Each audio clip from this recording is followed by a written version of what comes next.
nauju planšetu.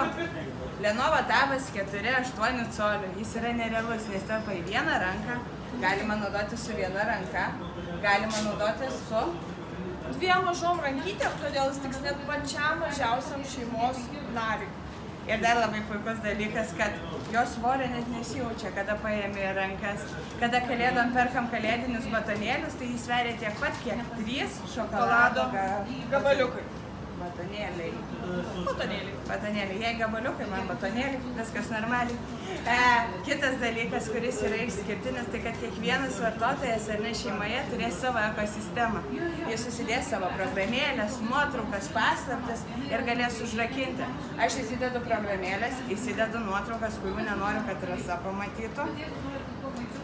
Ir viskas, užrakinu, o tuo pačiu galiu duoti ir jai pasinaudoti savo planšete. Ir aš žinau, kad Candy Crush'ą žaidžiu tik tai aš.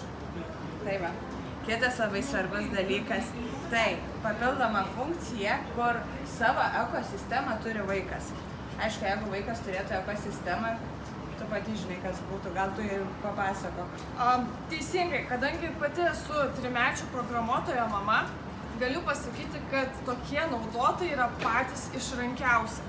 Jiem būtinai turi veikti YouTube'as, kuris turi būtinai pirmo numeriu rodyti Mašą ir Lokį. Ir aišku, būtų labai nuostabu, kad šitos pramogos būtų neribotą laiką.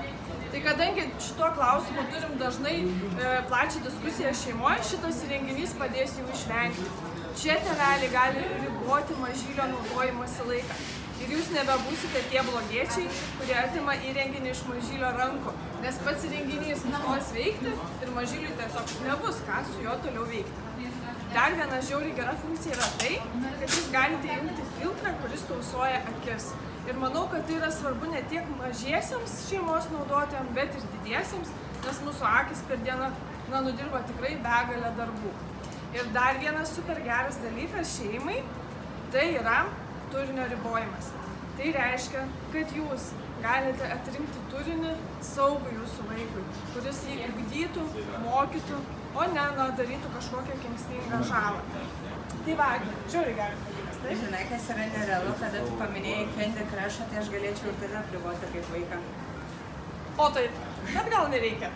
Ir dar, žinot, vieną dalyką tikrai labai norėčiau paminėti. Tai, manau, kiekvienam klientui arba dažnam klientui tikrai yra aktualus klausimas įrenginio kaina. Tai čia turiu super gerą naujieną. Šitas nerealus visai šeimai pritaikytas planšetukas kainuoja vos 16 euro centų dienai. 16 eurų. Centų. Euro centų dienai. Ir tai yra tikriausiai, pigiau nei namuose ruoštos kavos puodelis. Todėl tikrai klientai galėsit pasiūlyti puikų įrenginį už puikią kainą, kuris suteiks puikių įspūdžių ne tik per šventes, bet ir visus ateinančius metus ir tikrai visiems šeimos nariams.